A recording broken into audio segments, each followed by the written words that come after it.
My name is Beverly. Standing in the hospital corridor, I watched as Mrs. Thompson's face drained of color, her composure shattering before my eyes. Just moments ago, she'd been trying to cut me down with her words, but now, she was the one left reeling. It all started on an ordinary Tuesday afternoon at St. Augustine's Hospital. I was making my rounds, my white coat swishing against my scrubs as I carried a tablet of patient charts under my arm. The fluorescent lights hummed above me, and the familiar sounds of the hospital filled the air. It was the kind of day that blurred into every other Tuesday I'd worked since my divorce. I'd spent the past year rebuilding my life from scratch. After my divorce from Ethan, I'd thrown myself into my work as a doctor, finding solace in the quiet satisfaction of a job that only asked for my confidence. Most days, I didn't think about Ethan at all. But then, I turned the corner near the cardiology waiting area and saw her. Mrs. Thompson was sitting in one of the vinyl chairs, her purse clutched in her lap like a shield. The moment her eyes landed on me, her whole posture changed. She stood up slowly, smoothing her blazer, and that smug smile crept across her face. It was the same smile she used to give me at family dinners before saying something hurtful. I hadn't seen her since the day I moved out of the house Ethan and I shared on Elmwood Drive. Somehow, a year hadn't softened a single edge of her. Beverly, she said, drawing my name out like she was savoring it. Well, isn't this a surprise? Still playing doctor here, are we? I kept my expression neutral, the same one I used when dealing with difficult patient family members. Mrs. Thompson. I didn't know you came to this hospital. My sister's having a procedure, she said, waving a hand dismissively. But I have to say, running into you like this feels almost like fate. I've been wanting to tell you something for a long time. I didn't ask what. I'd learned long ago that Mrs. Thompson didn't need an invitation. Leaving you was the best decision my son ever made, she said, her voice pitched just loud enough for the people in the waiting room to hear. Now he has a baby girl with your best friend, Lily. There it was, the thing she'd clearly been waiting a year to say. I thought about Lily, about the years we'd spent as roommates in college, about the bridesmaid dress she wore at my wedding, and about the calls that stopped coming 6 months before my marriage ended. I'd never understood why until now. But what I felt standing there in my white coat, with a chart still tucked under my arm, was nothing like what Mrs. Thompson expected. Is that what you believe? I said, my voice calm. Something in the way I said it made her smile falter for the first time. She blinked, trying to regain her composure. I just think you should know what you lost. A granddaughter, a real family, everything you couldn't give him. I glanced past her shoulder at the clock on the wall, then back at her face. Patients shuffled past us in wheelchairs, and a nurse called a name over the intercom. Life kept moving around us, and for a moment, I almost felt sorry for her. She'd spent so much energy trying to break me. You should get back to your sister, I said finally, stepping to the side to pass her. That's when the door at the end of the corridor opened. A man walked through it, tall and dressed in a charcoal suit. He carried himself with a quiet authority that made the nurses near the station straighten up. He scanned the hallway once, and then his eyes found mine. Something in his face softened.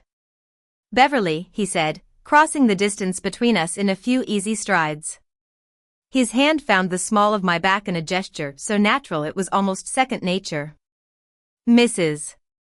Thompson's head turned sharply toward him. I watched as recognition hit her, and the color drained from her face. Her mouth opened, but no words came out. Sorry I'm late, he said, glancing at his watch. The board meeting ran long. Dr. Harrison wouldn't stop talking about the new wing. You're fine, I said. Something in my voice must have given away more than I intended because his eyes flicked toward Mrs. Thompson. Mrs. Thompson, he said, his tone polite but formal. I didn't expect to see you here. Mrs.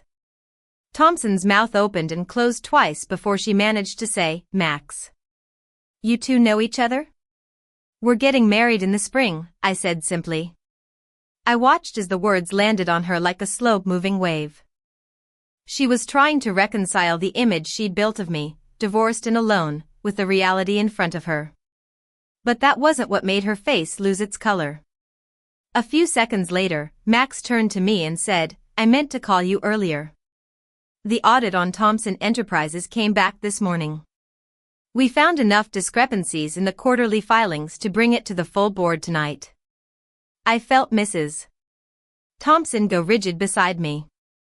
"Thompson Enterprises," she repeated, her voice thin. "You're talking about my husband's company." "Ethan's company." Max glanced at her and recalculated. "I run capital allocation for the firm that holds the majority stake. We've had concerns about the books for months. This morning, we confirmed there's been money moved out of client accounts that shouldn't have been touched. Ethan's name is attached to most of the transfers." The waiting room seemed to go quiet, though I knew it hadn't really. All I could hear was Mrs. Thompson's sharp, uneven breathing. "That's not possible," she said, but there was no conviction in her voice. "Ethan wouldn't. He's careful. He's always been careful with money." "I'm sorry," Max said, and he meant it. "There's a meeting tonight to decide what happens next. I'd imagine he'll be hearing from legal before the day's over." I thought about Lily then, about the life Mrs. Thompson had described to me with such relish just minutes earlier. The baby girl, the happy little family that was supposed to prove I'd been the problem all along. I wondered if Lily knew yet, and how long that happiness would last once the accounts were frozen and the lawyers started calling. "I should go, Mrs. Thompson said abruptly. Her color still drained, her composure cracking at the edges. She turned without saying goodbye and walked quickly toward the elevators, her heels clicking unevenly against the tile. I didn't feel triumphant watching her go. It surprised me more than anything that had happened in the last 10 minutes. I'd spent so long imagining what it would feel like to see her humbled, but now, all I felt was a quiet, settled peace. "Are you okay?"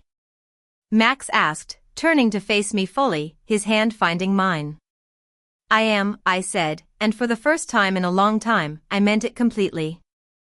A year ago, I'd stood in a courtroom signing papers that ended a marriage I thought would last my whole life. I'd wondered if I'd ever feel steady again. I hadn't expected the answer to come in a hospital hallway, delivered by a woman who'd spent 15 years believing I was the disappointment in her son's life. But there it was, undeniable, standing right in front of me in the shape of everything I'd rebuilt without even realizing I was building it. Mrs. Thompson had wanted me to feel small that day.